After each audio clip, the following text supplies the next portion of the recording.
Welcome back to my channel. ఈ రోజు ఈ వీడియోలో దోసకాయ ఆవకాయ ఎలా చేసుకోవాలని అయితే చూపిస్తాను. చాలా ఈజీ, వీడియోని చూసేయండి.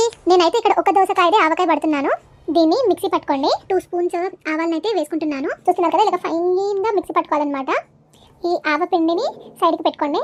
నేనైతే ఇక్కడ ఒక దోసకాయ చేశాను, అక్కడ చూపించడానికి 2 చూపించాను కదా, ఒక దోసకాయ తీసుకున్నాను. మీడియం సైజ్ ఉంది అయితే, దాన్ని బట్టి అయితే ప్రాసెస్ చెప్తున్నాను. సో ఇది ఒకటి మొత్తం పైన తొక్కుతోటి కట్ చేసుకోవాలి. దీన్ని మనము ఫస్ట్ స్టార్టింగ్లో మంచిగా వాష్ చేసుకొని మంచిగా క్లీన్ చేసుకోవాలి. ఎందుకంటే ఆవకాయ పడుతున్నాం కదా, వాటర్ అస్సలకి తాకకూడదు. మంచిగా దారిపోయినాక దాన్ని కట్ చేసుకోవాలి. ఆ లోపల ఉన్న సీడ్స్ అవన్నీ కూడా తీసేసేయాలి. దాని తర్వాత మనం కట్ చేసిన పీసెస్ని కొంచెం సేపు ఆరబెట్టాలన్నమాట. ఇలాగ తడి ఏం లేకుండా చూసుకోండి. నేను ఇప్పుడు సైడ్కి ఆవకాయ కోసం ఏమేమి కావాలో చూపిస్తున్నాను. ఇంకొక గిన్నెలో ఇందులో వచ్చేసి కారం ఒక 2 స్పూన్లు పెద్దవి వేసాను. ఇంకా ఉప్పు అయితే 1 స్పూన్ కన్నా కొంచెం ఎక్కువనే వేసాను, ఎందుకంటే తర్వాత కూడా ఉప్పు కలుపుకోవచ్చు. ఇంకా ఆవపిండి మనం చేసిన దాంట్లో నుంచి ఒక 1.5 స్పూన్ అయితే వేస్తున్నాను. ఇంకా ఆవపిండి అయితే నాకు మిగిలింది. ఇప్పుడు ఈ మూడింటిని మనం ముందుగా చాప్ చేసుకొని ఆరబెట్టుకున్న దోసకాయ ముక్కల్లోకి అయితే వేసుకోండి. మంచిగా కలుపుకోండి దీన్ని.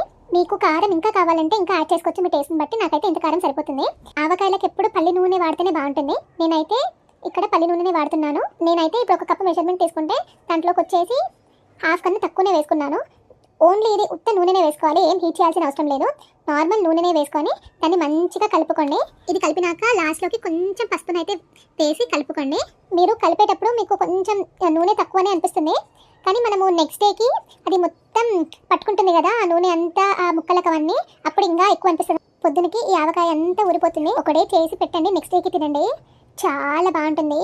మనం మంచిగా ఇలానే తినేసేయచ్చు, లేకపోతే మంచిగా పప్పుకి వాటికి మనం ఆవకాయ వేసుకుంటాం కదా, అలాగ కూడా తినచ్చు. అసలు చాలా బాగుంటుంది. ఇంకా దీన్ని మంచిగా కలుపుకొని దీనిపైన మూత పెట్టేశాను నేను. నెక్స్ట్ డేకి అసలు చూస్తున్నారు కదా ఎంత బాగా ఊరిందో. అసలు ఎవరైనా చాలా ఈజీగా చేసుకోవచ్చు. ఇది ఇంగ్రీడియంట్స్ కూడా తక్కువే.